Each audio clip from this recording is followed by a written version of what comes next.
आज के हमारे इस डीप डाइव का आधार है एनसीईआरटी क्लास 12 चैप्टर 5 के क्विक रिवीजन नोट्स। विषय है उपसंयोजन यौगिक या जिन्हें अंग्रेजी में कोऑर्डिनेशन कंपाउंड्स कहते हैं। राइट। और आज हमारा मिशन बहुत स्पष्ट है। हम इन नोट्स को लाइन दर लाइन बिल्कुल शब्दशः पढ़ेंगे और एक बोर्ड परीक्षा के छात्र की तरह हर एक कॉन्सेप्ट को गहराई से समझेंगे। हाँ, और ये भी समझेंगे कि कैसे कुछ परमाणुओं की 3D व्यवस्था हमारी दुनिया के सबसे सुंदर रंगों और सबसे महत्वपूर्ण दवाओं का निर्माण करती है। तो शुरू करें। बिल्कुल। तो पहली स्लाइड की हेडिंग है मूल बातें। मैं पहला बुलेट पॉइंट पढ़ रही हूँ। उपसहसंयोजन यौगिक आधुनिक अकार्बनिक और जैव अकार्बनिक रसायन का आधार स्तंभ है। ऐसा क्यों कहा गया है? दरअसल क्योंकि यहाँ धातुओं की जुड़ने का तरीका बिल्कुल अलग है। साधारण नमक वाले आकर्षण को भूल जाइए। इन यौगिकों में एक केंद्रीय धातु परमाणु होता है। इसे आप किसी वीआईपी की तरह सोच सकते हैं जो बीच में बैठा है। अच्छा, तो ये वीआईपी करता क्या है? इस वीआईपी के पास इलेक्ट्रॉनों की कमी होती है। फिर इसके चारों ओर कुछ अन्य अणु या आयन आते हैं जिन्हें आप इसके बॉडीगार्ड समझ सकते हैं। इनके पास फालतू इलेक्ट्रॉन होते हैं? ये अपने इलेक्ट्रॉन उस केंद्रीय धातु के साथ साझा करते हैं और एक विशेष मजबूत बंध बनाते हैं जिसे उपसहसंयोजक बंध कहते हैं। तो ये कोई साधारण प्रयोगशाला का प्रयोग नहीं है। मैं आगे की लाइन पढ़ती हूँ। क्लोरोफिल मैग्नीशियम का संकुल है, हीमोग्लोबिन आयरन का संकुल है और विटामिन B12 कोबाल्ट का संकुल है। सही कहा। यहाँ चित्र में दिखाया गया है एक कोबाल्ट का संकुल जिसे CONH3 3+ कहते हैं। मतलब इसके चारों तरफ अमोनिया है। हाँ, कल्पना कीजिए कि बीच में एक नीले रंग का कोबाल्ट आयन बैठा है और उसके चारों ओर अंतरिक्ष में एक 3D व्यवस्था में 6 अमोनिया के अणु मजबूती से जुड़े हुए हैं। ये कोई साधारण जुड़ाव नहीं है, ये एक पूरी त्रिआयामी वास्तुकला है। अरे वाह! तो रसायन विज्ञान में इस रहस्य को सबसे पहले सुलझाया किसने?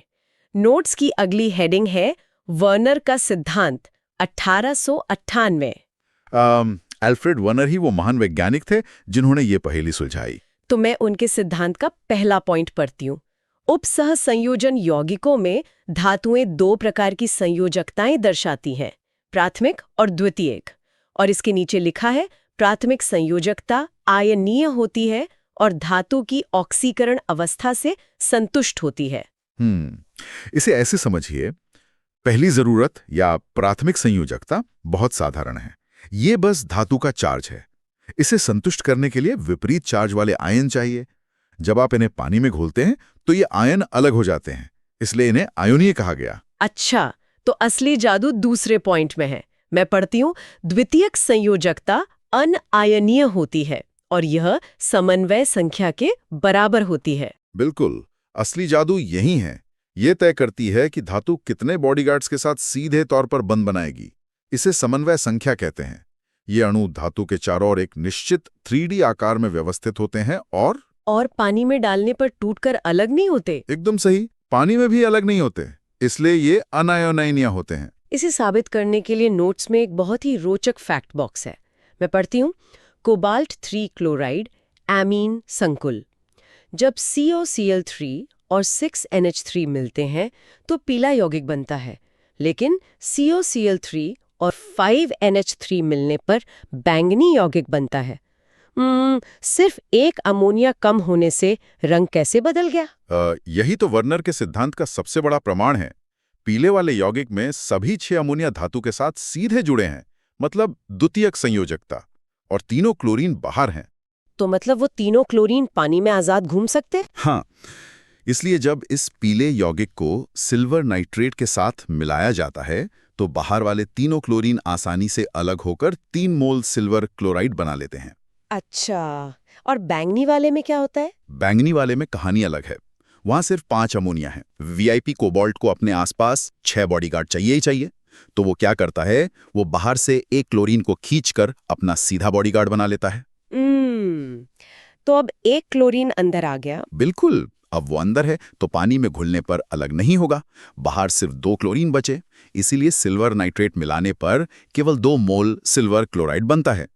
जैसे ही एक अणु बाहर से अंदर आया, उस पूरी 3D व्यवस्था ने यौगिक का रंग पीले से बदलकर बैंगनी कर दिया। दिमाग घुमा देने वाला कॉन्सेप्ट है ये तो।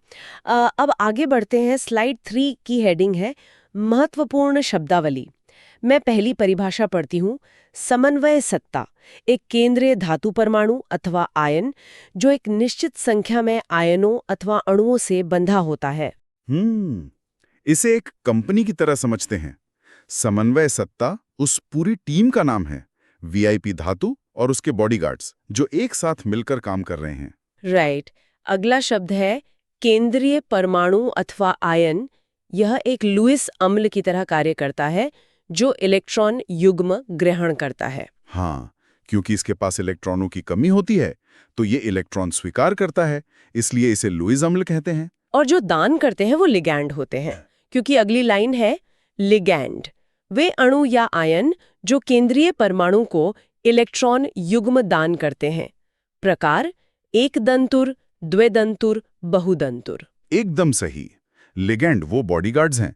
अगर कोई लिगैंड केवल एक ही जगह से धातु को पकड़ता है, जैसे पानी या अमोनिया, तो वह एक दंतुर है। मान लीजिए कोई एक हाथ से पकड़ रहा हो। अच्छा। और द्विदंतुर? अगर वह 2 जगहों से पकड़ता है तो द्विदंतुर है, जैसे दोनों हाथों से पकड़ना। और ईडीटीए जैसा बहुदंतुर लिगैंड तो एक ऑक्टोपस की तरह है, जिसके 6 हाथ होते हैं और वह अकेला ही धातु को 6 अलग-अलग जगहों से जकड़ लेता है। यहाँ एक नोट बॉक्स भी है, लिखा है उभयदंती लिगंड। ऐसे लिगंड जो 2 भिन्न परमाणुओं द्वारा जुड़ सकते हैं, जैसे NO2- और SCN-। ये कैसे काम करते हैं? ये उभयदंती लिगंड बहुत ही चालाक अणु होते हैं। इनके पास दान करने के लिए 2 अलग-अलग विकल्प होते हैं, लेकिन एक समय में ये केवल एक का ही उपयोग करते हैं। जैसे NO2 आयन के पास नाइट्रोजन भी है और ऑक्सीजन भी। तो मतलब ये किसी भी तरफ से जुड़ सकता है? हाँ, यह चाहे तो नाइट्रोजन की तरफ से बंध बना सकता है या फिर पलटकर ऑक्सीजन की तरफ से जुड़ सकता है।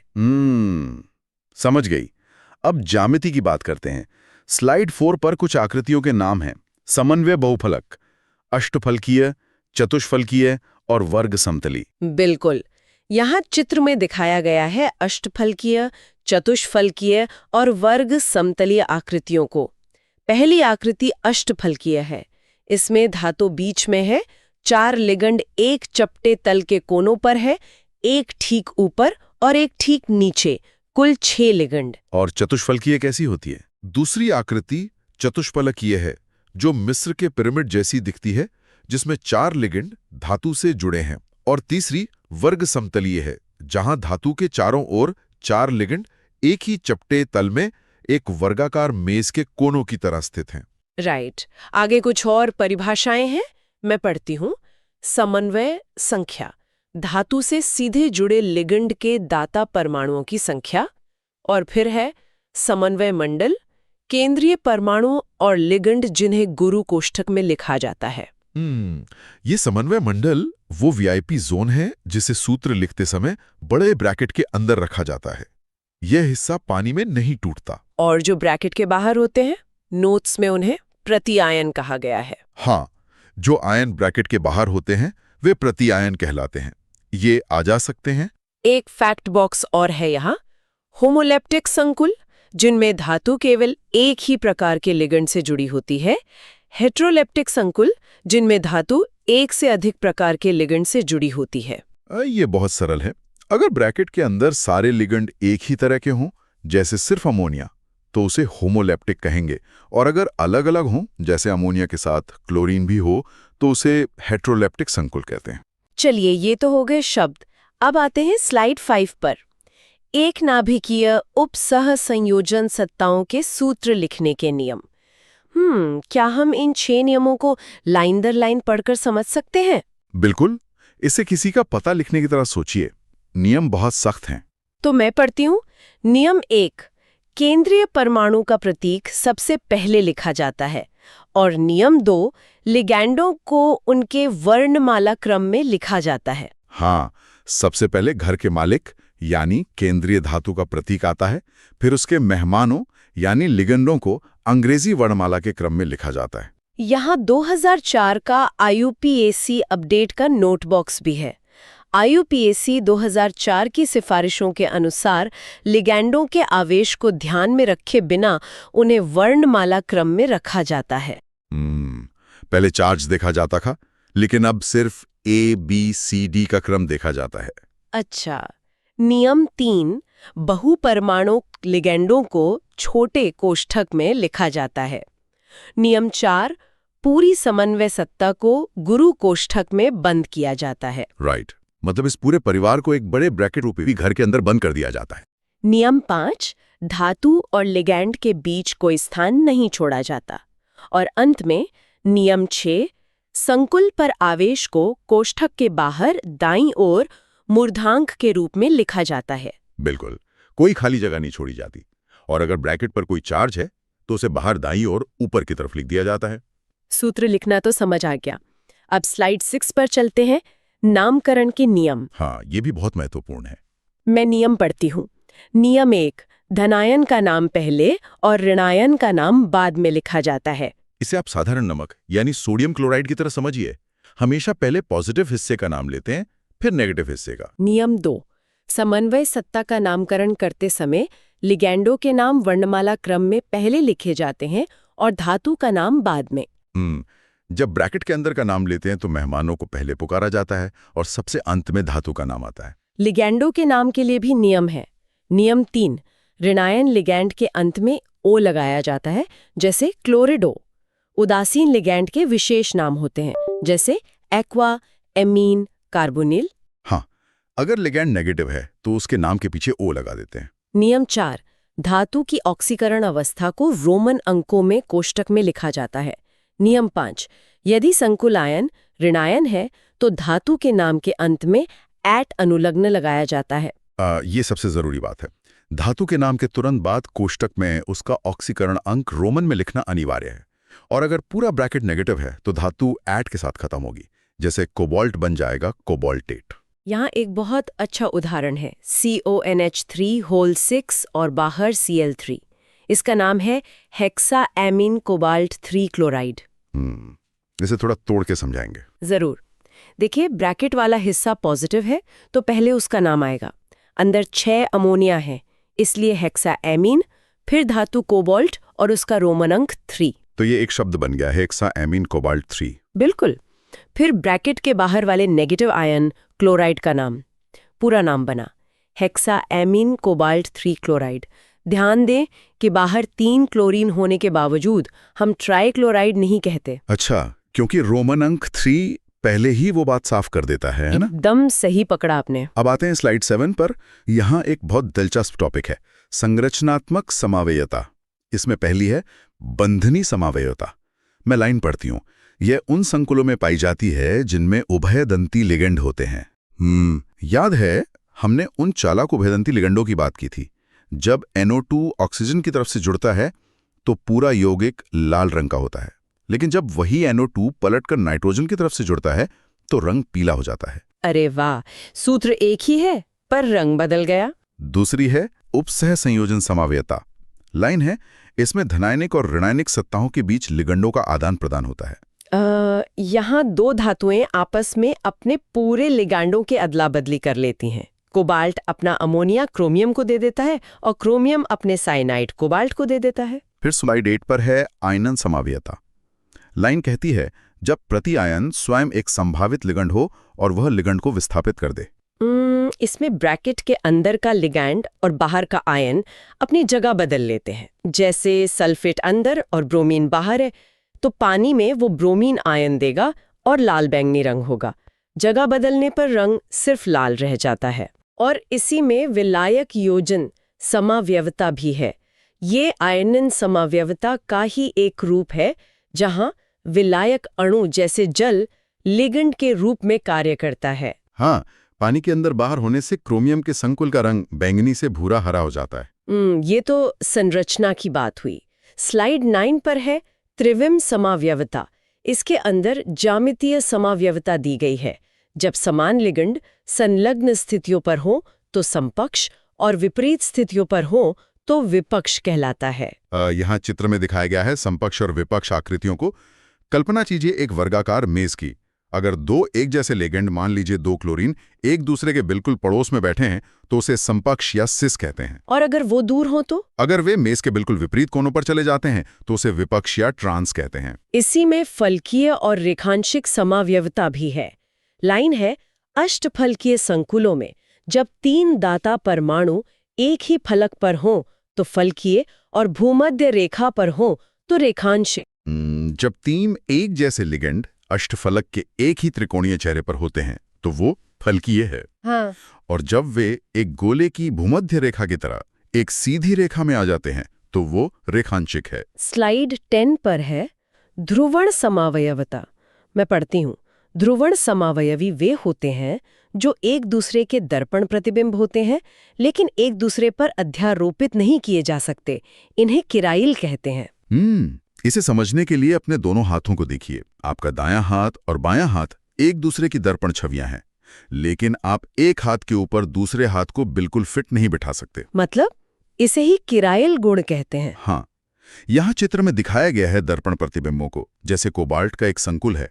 इसके 2 रूप बिल्कुल एक जैसे दिखते हैं, लेकिन ये एक दूसरे पर अध्यारोपित नहीं होते। नोट्स में आगे लिखा है, जो समतल ध्रुवित प्रकाश को दाईं ओर घुमाता है उसे डी रूप कहते हैं और जो बाईं ओर घुमाता है उसे एल रूप कहते हैं। बिल्कुल, प्रकाश के साथ इनका यही खेल इन्हें ध्रुवण समावयवी बनाता है। अब मुझे ये जानना है कि ये सब धातु और लिगैंड आपस में बंधते कैसे हैं। स्लाइड 11 की हेडिंग है संयोजकता आबंध सिद्धांत या VBT। पहली लाइन है, केंद्रीय धातु परमाणु लिगैंड के साथ उपसह संयोजक बंध बनाने के लिए अपने रिक्त कक्षकों का संकरण करता है। तो VBT ये समझाती है कि धातु और लिगैंड हाथ कैसे मिलाते हैं। होता यह है कि धातु अपने खाली कमरों यानी कक्षकों का संकरण करती है। वो अपने अलग अलग कमरों को तोड़-फोड़ कर एक जैसा बना लेती है ताकि मेहमान आकर अपने इलेक्ट्रॉन रख सकें। यहाँ संकरण की एक बहुत अच्छी टेबल दी गई है, मैं पढ़ती हूँ। समन्वय संख्या 4 के लिए संकरण sp3 हो तो ज्यामिति चतुष्फलकीय होगी और dsp2 हो तो वर्ग समतलीय होगी। राइट। समन्वय संख्या 6 के लिए ज्यामिति हमेशा अष्टफलकीय होती है, लेकिन संकरण sp3d2 बाह्य कक्षक हो सकता है या d2sp3 आंतरिक कक्षक हो सकता है। ये बाह्य और आंतरिक क्या है? ये धातु तय करती है कि उसे अपने बाहर वाले डी कक्षकों का उपयोग करना है या अंदर वाले डी कक्षकों का। स्लाइड 12 पर VBT के अनुसार चुंबकीय गुण दिए गए हैं। लाइन है, यदि अयुग्मित इलेक्ट्रॉन उपस्थित हों तो अनुचुंबकीय और यदि सभी इलेक्ट्रॉन युग्मित हों तो प्रतिचुंबकीय। अगर किसी कक्षक में इलेक्ट्रॉन जोड़े में हैं तो उनका चुंबकत्व खत्म हो जाता है, इसे प्रतिचुंबकीय कहते हैं। लेकिन अगर इलेक्ट्रॉन अकेले रह जाते हैं तो वे चुंबक की तरह काम करते हैं, इसे अनुचुंबकीय कहते हैं। लेकिन यहाँ VBT की सीमाएं भी लिखी हैं। मैं लाइन पढ़ती हूँ, यह संकुलों द्वारा प्रदर्शित रंगों की व्याख्या नहीं करता। यह स्पष्ट नहीं करता कि कुछ लिगेंड आंतरिक कक्षक संकुल क्यों बनाते हैं और कुछ बाह्य। बिल्कुल, VBT रंगों के रहस्य को सुलझाने में फेल हो गई और यहीं पर एक नया अधिक उन्नत सिद्धांत आता है। स्लाइड 13 क्रिस्टल क्षेत्र सिद्धांत या CFT। लाइन कहती है, CFT एक स्थिर विद्युत मॉडल है जो धातु लिगेंड आबंध को आयोनिक मानता है। मतलब ये साझेदारी की बात नहीं करता। एकदम सही। CFT कहता है कि लिगेंड एक नेगेटिव चार्ज हैं। जब ये धातु के पास आते हैं तो धातु के अपने इलेक्ट्रॉनों और लिगेंड के इलेक्ट्रॉनों के बीच भयंकर प्रतिकर्षण होता है। धातु के पास 5 डी कक्षक होते हैं जिनकी ऊर्जा बराबर होती है, लेकिन इस प्रतिकर्षण के कारण ये बराबर ऊर्जा टूट जाती है। इसे ही विपाटन या स्प्लिटिंग कहते हैं। तो अष्टफलकीय संकुलों में विपाटन कैसे होता है? यहाँ चित्र में दिखाया गया है। डी कक्षकों के T2G और EG में विपाटन को कल्पना कीजिए कि 5 कक्षक 2 हिस्सों में बंट गए हैं। 3 कक्षक नीचे कम ऊर्जा वाले स्तर पर आ जाते हैं जिसे T2G कहते हैं और 2 कक्षक ऊपर उच्च ऊर्जा वाले स्तर यानी EG पर चले जाते हैं। अच्छा, उनके बीच एक खाई बन जाती है। हाँ, नोट्स में एक स्पेक्ट्रमी रासायनिक श्रेणी का भी जिक्र होगा। हाँ है। लिगांडों को उनकी क्षेत्र प्रबलता के बढ़ते क्रम में व्यवस्थित किया गया है। तो कुछ लिगेंड बहुत ताकतवर होते हैं। वे इस खाई को इतना चौड़ा कर देते हैं कि इलेक्ट्रॉन ऊपर जाने के बजाय नीचे ही जोड़े बनाना पसंद करते हैं। और स्लाइड 14 पर है चतुष्फलकीय संकुलों में विपाटन। लाइन है, इसमें विपाटन अष्टफलकीय के विपरीत होता है और विपाटन ऊर्जा कम होती है। क्योंकि यहाँ 4 लिगेंड अलग कोणों से आते हैं, इसलिए यहाँ चित्र में दिखाया गया है कि कक्षकों का टूटना बिल्कुल उल्टा हो गया है। जो 2 कक्षक पहले ऊपर थे वे अब नीचे आ गए हैं और ये खाई इतनी छोटी होती है कि इलेक्ट्रॉन आसानी से उछलकर ऊपर चले जाते हैं। तो क्या इसी ऊर्जा की खाई से रंग पैदा होते हैं? स्लाइड 15 की हेडिंग ही है संकुलों में रंग। लाइन पढ़ती हूँ, रंग का कारण डी संक्रमण है। जब संकुल श्वेत प्रकाश का अवशोषण करता है तो एक इलेक्ट्रॉन निम्न ऊर्जा वाले डी कक्षक से उच्च ऊर्जा वाले डी कक्षक में चला जाता है। हाँ, यहाँ रसायन विज्ञान का सबसे सुंदर रहस्य खुलता है। जब प्रकाश पड़ता है तो इलेक्ट्रॉन ऊर्जा सोखकर उस खाई को पार करके छलांग लगा देता है। इसे डी संक्रमण कहते हैं। आगे लिखा है, हम जो रंग देखते हैं वो अवशोषित प्रकाश का पूरक रंग होता है। बिल्कुल, जो रंग वो अवशोषित करता है उसका बचा हुआ यानी पूरक रंग हमारी आंखों तक पहुंचता है। जैसे टाइटेनियम का संकुल पीले हरे रंग को सोख लेता है तो हमें वो बैंगनी दिखाई देता है। अरे वाह! और यहाँ रत्नों का जिक्र भी है। माणिक्य का लाल रंग क्रोमियम आयन के कारण होता है और पन्ने का हरा रंग भी क्रोमियम आयन के कारण होता है। दोनों क्रोमियम है, फिर भी रंग अलग। बस धातु के आसपास का माहौल यानी लिगेंड बदल गया, उससे विपाटन की खाई का आकार बदल गया और रत्न का रंग बदल गया। ये तो जादू जैसा है। अब स्लाइड 16 पे चलते हैं, धातु कार्बोनिलों में आबंधन। मैं लाइन पढ़ती हूँ, धातु कार्बन आबंध में सिग्मा और पाई दोनों गुण होते हैं। लिगेंड से धातु में इलेक्ट्रॉन दान से सिग्मा आबंध बनता है और धातु से लिगेंड में पश्चाबंधन से पाई आबंध बनता है। इसे सहक्रियाशील या सिनर्जिक आबंध कहते हैं। ये एक दो तरफा सड़क की तरह है। यहाँ चित्र में दिखाया गया है सिग्मा और पाई आबंधों के सहक्रियाशील प्रभाव को। पहले कार्बन मोनोऑक्साइड लिगेंड अपने इलेक्ट्रॉन देकर सिग्मा बंध बनाता है, लेकिन फिर धातु के पास इलेक्ट्रॉन ज्यादा हो जाते हैं तो धातु वापस दे देती है। हाँ, धातु अपने इलेक्ट्रॉनों को वापस लिगेंड के खाली कमरों में धकेल देता है, जिससे एक पाई बंध बन जाता है। ये एक दूसरे को ताकत देने वाला प्रभाव इस बंधन को अविश्वसनीय रूप से मजबूत बना देता है। अब हम अपनी आखिरी स्लाइड 17 पर आ गए हैं, महत्व तथा अनुप्रयोग। ये सब असली दुनिया में कहाँ काम आता है? बहुत जगह काम आता है। मैं पॉइंट्स पढ़ती हूँ। जैविक तंत्रों में प्रकाश संश्लेषण के लिए क्लोरोफिल मैग्नीशियम का संकुल है। रक्त का हीमोग्लोबिन आयरन का संकुल है। ये तो हमने शुरुआत में ही देखा था। बिल्कुल, प्रकृति खुद इन यौगिकों पर निर्भर है। दूसरा है चिकित्सा में। लिखा है लेड विषाक्तता के उपचार में EDTA का उपयोग होता है। ट्यूमर की वृद्धि रोकने में समपक्ष प्लैटिन यानी सिसप्लैटिन का उपयोग होता है। ये चमत्कारी है। अगर शरीर में लेड का जहर फैल जाए तो वह बहुदंतुर लिगंड EDTA शरीर में भेजा जाता है। वह लेड को जकड़कर बाहर निकाल देता है और सिसप्लैटिन कैंसर कोशिकाओं को रोकने में बहुत प्रभावी है। धातु कर्म में लिखा है सोने और चांदी के निष्कर्षण में मैकार्थर फॉरेस्ट विधि द्वारा साइनाइड संकुल बनाए जाते हैं। और अंत में फोटोग्राफी में ब्लैक एंड व्हाइट फोटोग्राफी में हाइपोविलियन सिल्वर ब्रोमाइड को संकुल में घोलकर फिल्म को फिक्स करता है। अगर हम आज की इस पूरी चर्चा को समेटें तो जो बात सबसे ज्यादा हैरान करती है वो है हमारी दुनिया की यह अदृश्य आणविक वास्तुकला। दोस्तों, हमारे पास NCERT की साइंस की नोट्स क्लास 6 से लेकर क्लास 12 तक पूरी तरह उपलब्ध है। आप इन सभी PDF नोट्स का प्रिंट आउट भी निकलवा सकते हैं और ये सभी सामग्री बहुत ही कम कीमत में प्रदान की जा रही है। आपको यह भी मालूम होना चाहिए कि लगभग सभी प्रतियोगी और स्कूल स्तर की परीक्षाओं में पूछे जाने वाले प्रश्न NCERT से ही आते हैं, इसलिए यह सामग्री आपके लिए बेहद उपयोगी साबित होगी। अगर आप ये NCERT साइंस PDF लेना चाहते हैं तो अभी हमें WhatsApp पर मैसेज करें। WhatsApp number 7739541921। आपकी तैयारी को मजबूत बनाने के लिए हम हमेशा आपके साथ हैं।